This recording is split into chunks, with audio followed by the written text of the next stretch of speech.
Hi,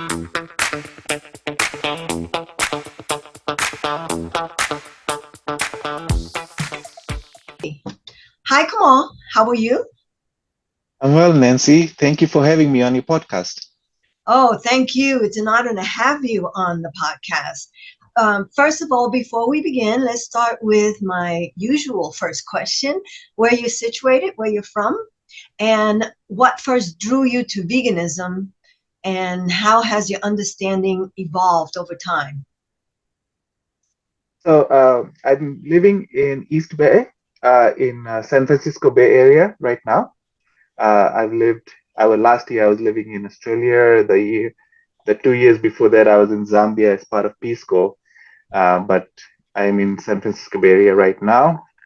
I became aware of animal husbandry's uh, vast impact, negative impact on the environment in around 2009. I was looking for ways to, improve my own carbon footprint, trying to be more gentle on the planet and so forth. And that's when I started learning about animal husbandry and the vast amounts of water it uses and the water pollution it causes, the land use, the land pollution it causes, as well as the greenhouse gas emissions related to animal husbandry, and that sort of led me into the path to veganism.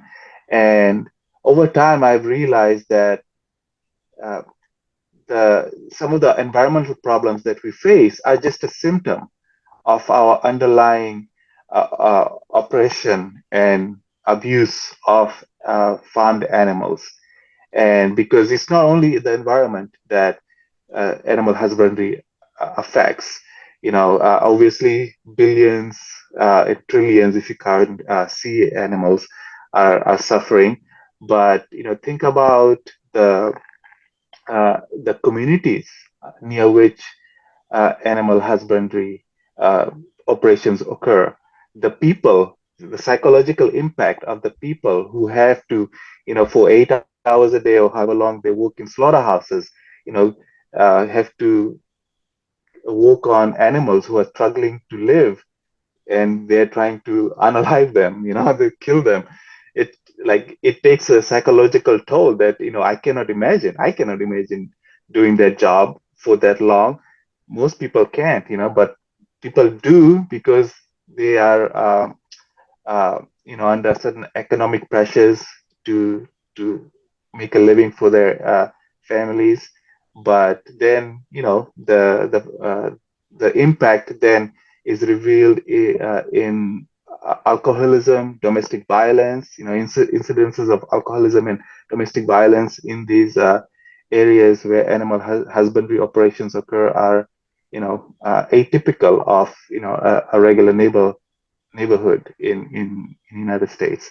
So that sort of led me to whole like veganism as an ethical and moral obligation for people. And so that's so I from an environmental vegan, I had sort of transitioned into becoming a more of an ethical vegan. Okay. Wow. Yeah, we don't talk about that so much, because and then it sounds like animal husbandry. Like it's such it's not a bad thing. It's like, but it's not, because of course, a society and the people who like to exploit others use specific words so that it doesn't trigger you into the atrocities that they might be behind. So we, like culling instead of killing or massacring, right? Right. We use these words to kind of just make sure nobody gets too upset. Um, if they just hear that word just like that fly by, just so easy. Now, I know that you have worked on some documentary films, and can you tell me how did working on Cowspiracy influence your perspective on activism or storytelling, if it did? Yeah, I had been making like short documentaries before Conspiracy, and Cowspiracy, it was a wonderful opportunity. I played a very small part in it, but I was very grateful to play that part. Um, storytelling, I think, is is very important. Like I can throw facts and figures at someone all day long, but they will not remember that, but they will remember stories.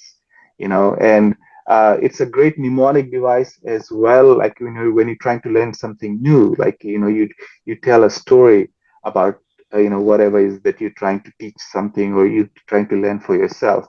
So I think storytelling is very, very important in any sort of movement.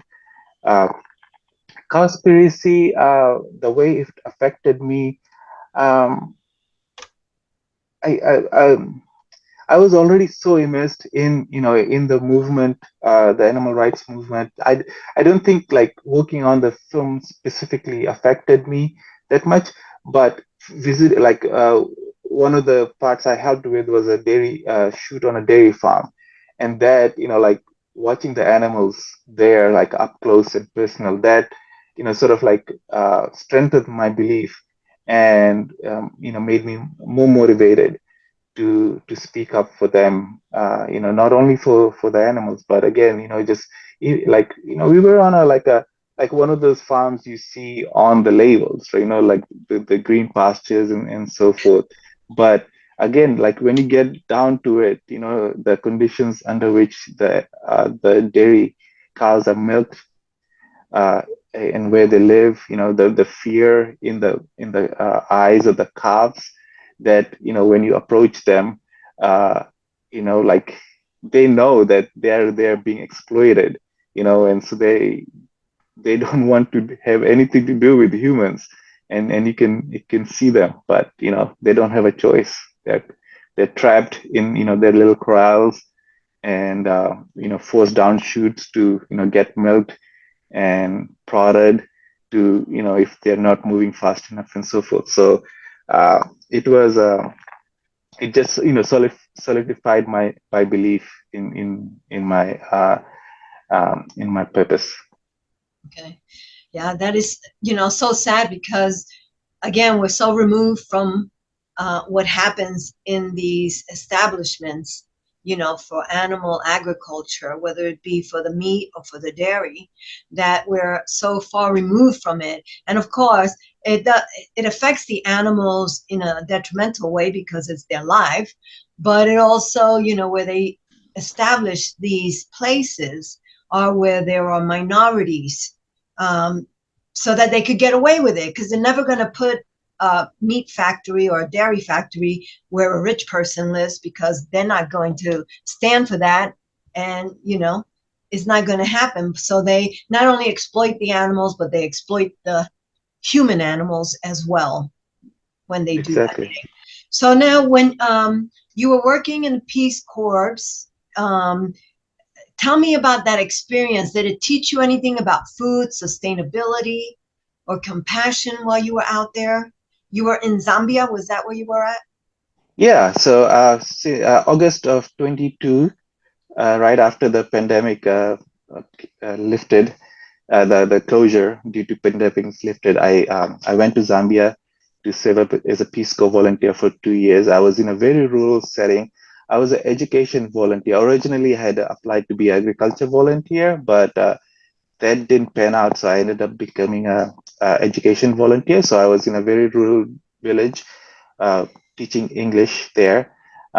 One of the things I noticed was the the number of like cows and goats, that exist in these rural villages, and it was overwhelming for me. They are not confined the way animals are here in the West, in the United States. They're more free to move and so forth. But the cruelty that I saw, is not diminished in any way, especially like when it comes times to slaughter and so forth. Uh, the thing about that is it's like I don't want to give like reinforce negative stereotypes. People there are struggling to make a living. In rural Zambia, the second year I was there was a huge drought, and so most of the crops had failed, and so people in villages are struggling, to find food, and it and so people do what they think is best. Like I don't think anybody wakes up in the morning, well, not not everybody, but most people don't wake up in the morning, thinking like, how can I inflict more pain and more cruelty in the world today? They do what they think is best, and for people, rural people in Africa, farmed animals is a way to sort of like, make a living, or have sort of like um, I don't want to call it a food system because that's not what I believe it is, but that's how they view it. And um, uh, the biggest thing, as an education volunteer, that like upset me the most is how children are used to take care of farmed animals. Like I said, animals are not confined over there, and so we have like fields of corn or soy, crops growing alongside, farmed animals, and if you don't watch them, then the animals will then eat the crops. So you have to have somebody watching these animals all day long. Most times it turns out to be young boys, you know. And so if they're, you know, out watching animals all day, that means they're not in school. And so a lot of kids are deprived of education because, they are taking care of farmed animals over there. And so that's a big problem. Obviously, animals, require way more water than, watering crops and or people. So, in times of drought, water scarcity causes a lot of problem or conflict between the farmed animals and the people who are, trying to get water for themselves. So, when water is low, the number of the amount of pollution is increased from these animals, and so that causes like disease to propagate in these communities. There was a huge cholera outbreak in a time of drought when I was there. So cholera is usually associated with like heavy rainfall when like the sewage systems overflow and things like that. But uh, this happened, sort of like during a drought period, and that was because the more the pollution was focused in the little amount of water that existed there. So and unfortunately, like animal husbandry causes like a lot of like these sort of environmental problems like extreme droughts that we experience. And so on the one hand, they use animals for food security, but at the same time, those animals are then the cause of the drought. Now, please don't get me wrong. Like I don't want to reinforce any negative stereotypes. The amount of animal foods people eat there is minuscule compared to like what we eat in the West. So the burden of the problems that is caused by animal husbandry largely still uh, is the responsibility of the developed nations. My fear is that as Africa uh, becomes wealthier, and we've seen this in India and China, people there, as they become wealthier, they start consuming more animal products, and and uh, Africa has one of the largest population, is a continent, has one of the largest populations, uh, and that population is still growing, compared to other places where the populations are either leveling off or even decreasing, right? Like China, for example, had a decrease in their population for the first time in several decades, last year or the year before. Anyway, so as Africans become wealthier, they they will probably eat higher on the food chain. That means more animal products, which will put a further burden on the natural resources of the planet. And so, to the extent we can support uh, plant-based foods in Africa, I think we should. There are several wonderful organizations um, that that do this, and so if you I urge your audience to do some research on organizations promoting plant-based foods in Africa, and support them in any way they can. There's an organization run by a wonderful lady called Dawn Moncrief. I'm trying to remember the name. Let me look that She's up with real food empowerment. uh, food empowerment. Lauren does wonderful work as well, but On I think more directly a well-fed world. a Uh, well-fed world. That's what I'm. Yes. Okay. Yes. yeah, Dawn Moncrief runs that organization, and uh, there's a lot of good work that is being done in Africa through that organization. So there's an organization, I don't want to name names, but that promotes animal husbandry in developing worlds.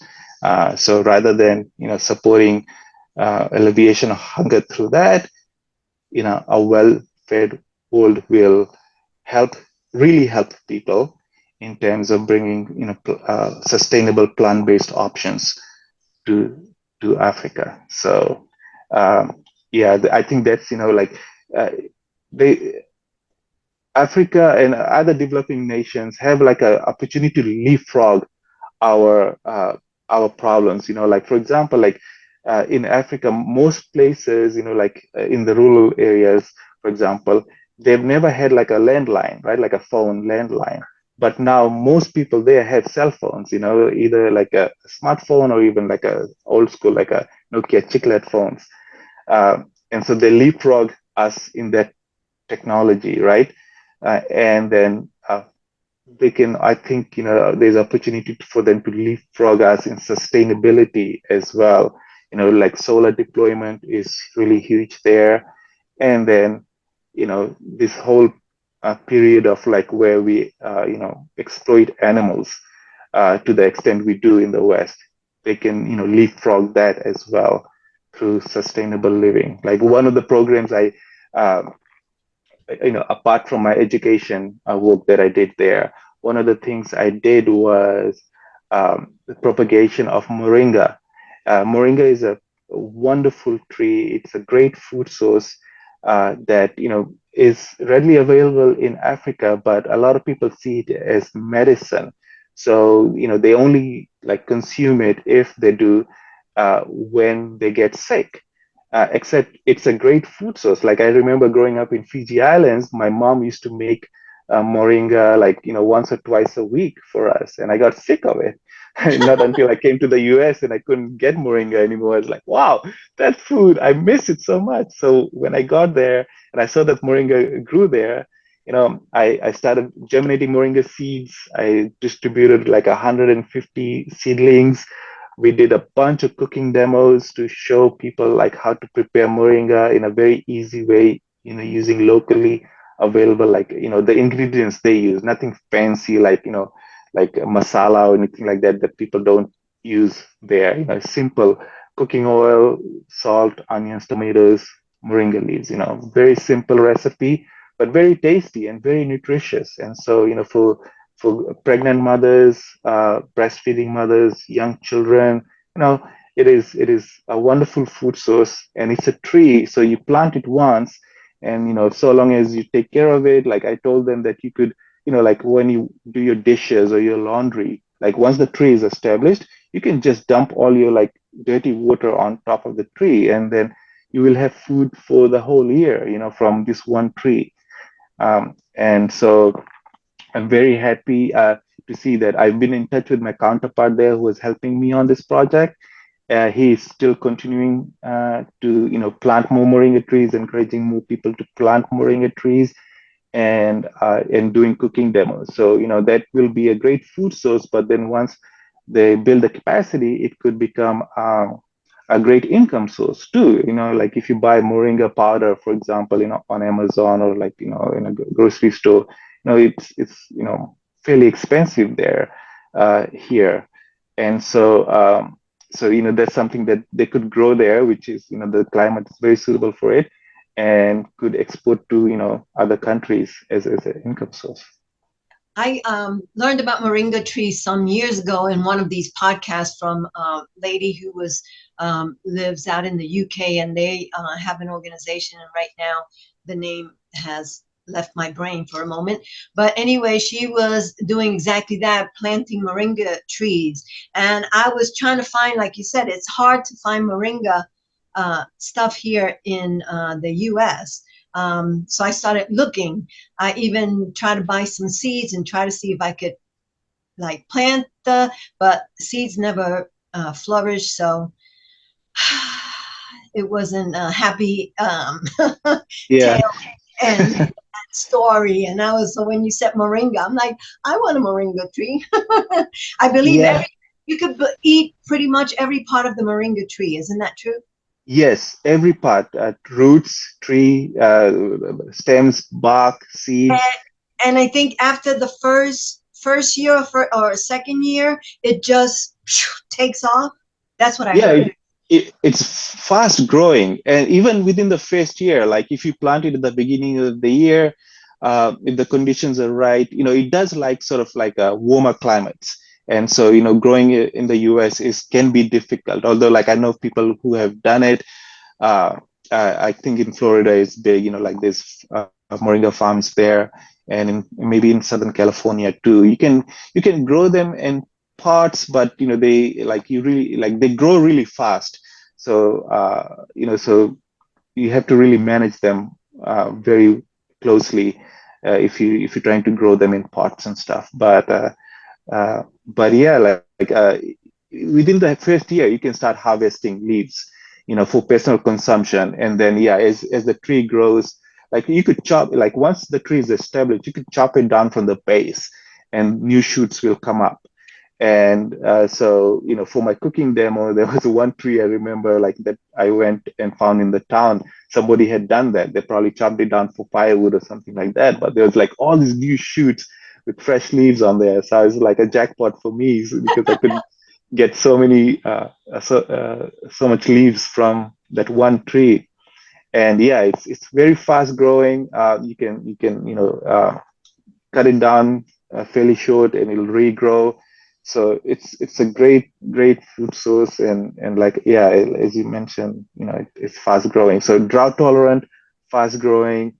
Almost all parts of the trees are edible. I mean, they are all edible. You just like you wouldn't want to eat the bark, like just like that. But if you maybe made it into powder or something like that, you could, in theory, eat it, and it would be very, very nutritious. And you can eat it all the way from raw to cooked, and it is truly a miracle tree. So like yeah, most times if you search for moringa, it'll come up as like the miracle tree on searches. So you describe yourself as a wanderer and a wanderer. So how does that mindset shape your vegan journey? One thing that I think I do very well is question myself. And so like I like to travel, but I also like I like to look outside to the world, but I also like to introspect uh, quite a bit as well. So almost every major decision I have to make, I have to I talk to myself like what are the pros and cons of this? Like what is my motivation in doing this? Am I doing it for the right reason? uh, because sometimes like and I've come across this, I've seen this happen in myself, but I see it in other people too, right? Like where you are in a situation where you could say something or do something that might make you look like intelligent or big, you know for just a moment, but it could be at the expense of somebody else. you know like if somebody makes a statement and I could like prove them wrong very easily. You know, I ask myself like, what is the point of me making that statement to make this person look like they don't know what they're talking about? Is it something like, if it's a small talk, like conversation we are making, just like just passing the time, like what is the point of me trying to appear smarter than somebody else? Like, okay, in that case, like it's better to keep my mouth shut. It's like, okay, hey, let them have their fun. It's not a big deal. But then there are other times when, like, somebody does make a statement, or like, maybe they make an off-color joke, that's like uh, that I would consider, like a racist, or misogynistic or something like that. Well, in that case, I think I should speak up, because if I let that go, then that will perpetuate, like the idea that, oh, those things are okay, would perpetuate. So in that case, yes, I should speak up. And so I think that, like, really helps me, and also like puts me at odds with sometimes other other vegans, because of my critical eye on some things, because like it's really easy. Like, confirmation bias is a huge problem in, like, not only in the vegan movement, but in other areas as well. And so, like, something that sort of aligns with our belief system makes us feel good. Like, we're really easy, it's easy for us to latch on to, but then, like, they're not always correct, right?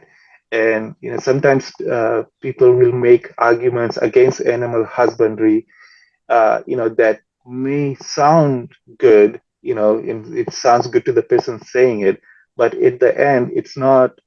Uh, it doesn't help the movement, because if there's like one thing that sort of bugged me for a while, although I haven't heard it in very recently, is that, like, chocolate milk was the color it was. Like, they make chocolate milk because, like, if they didn't, then you could see the blood, the cow's blood, in the milk from milking the cow so heavily. And maybe like decades ago, when mechanization was new, of milking cows, then maybe it was true, but it's no longer true. And to perpetuate that idea that, like, oh, chocolate milk somehow contains cow's blood is wrong. And, like, if somebody fact checks, you on that, and they'll see that it's not true any longer, then like, they will take one false statement from you to dismiss the whole argument, right? Like, so you could talk about the environment, you could talk about the cruelty, you talk about the human cruelty that's involved in animal husbandry. The fact that they found one thing that is not true will give them cause to say, oh, you know what, they're lying about this, they're probably lying about everything else. So there's like a lot of, like, like, way too many good arguments against animal husbandry, that we don't have to rely on, like, um, like false statements, that may sound good on the surface, and you would think that, like, oh, if somebody heard this, they would be like appalled and, like, give up animal products. You know what? That's They don't care. They don't give them up. They see the information, you know, of what is in these animal products, and still they don't make the connection. Um, so that's sad. But Yeah. if you plant the seed, perhaps they'll go and check themselves and then change over. Come on, I want to thank you for being on the Vegan Pulse, and just anything that you want to leave our viewers with as we come to a conclusion. Yes, a couple of things, if you don't mind. One thing is, I recently finished working on a phone app for Android and iOS, called Gut Check, and it's called get.check.app. You can learn more about it there.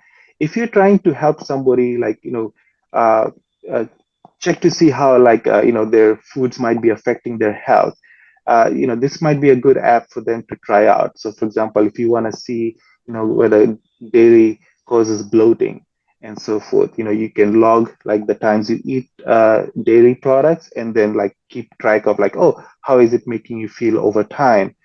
Because sometimes we hear like, like I might say like, oh, I'm getting a lot of headaches, and then you might ask me like, oh, do you drink coffee, and I'll say yes, and then you say, oh, maybe it's the caffeine in the coffee that is causing headaches.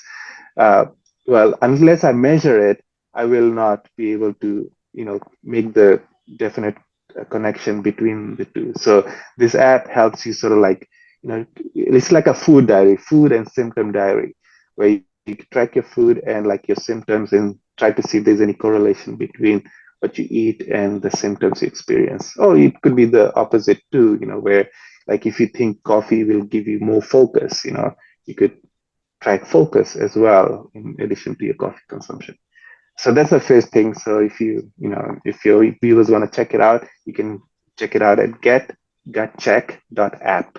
And then the second thing, you probably noticed I was using animal husbandry instead of animal agriculture. I think we should start using animal husbandry to describe the exploitation of farmed animals, because it talks the word husbandry shows the patriarchy that is inherent in animal abuse.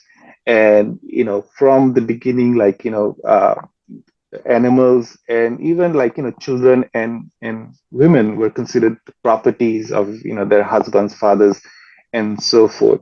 And so that would, like whether like even though it sounds good, it is not a good word, and we need to bring attention to it. That even now,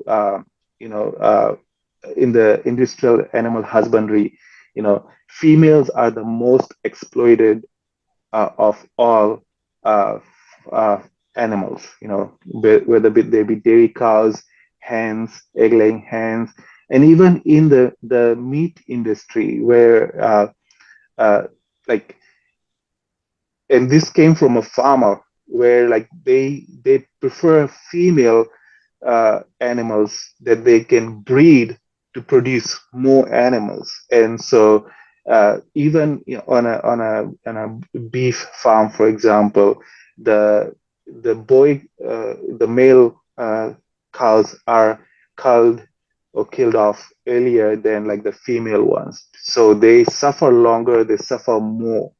And so I think using animal husbandry is very important to describe the patriarchy and the inherent exploitation of animals that exist in in farming animals. So thank you. I hope yeah. No, that makes sense because when you started talking about it, I'm like, wow, that's not a word I've heard in a while. You know, because there was a time when someone I was in a room and somebody said that their daughter or something did animal husbandry, and they were so proud because, and I'm thinking that's like raping. So, like, you know, Yeah, yeah, it is. And so when we talk about like when we say animal husbandry causes water pollution, animal husbandry causes exploitation of farmed workers, animal husbandry is causing climate change. Then like then people start associating, okay, this word husbandry is not a good word, like it's, and then if the question again, like introspection and questioning ourselves, right? Like, oh, why are we using animal husbandry? Like, why is that okay to use? mhm. Then then you start learning about the patriarchy and the history that is involved, in exploitation of not only farmed animals, but like I said, of women, children, and so forth. So anyway, I think that's a term that more animal rights activists should be using rather than animal agriculture.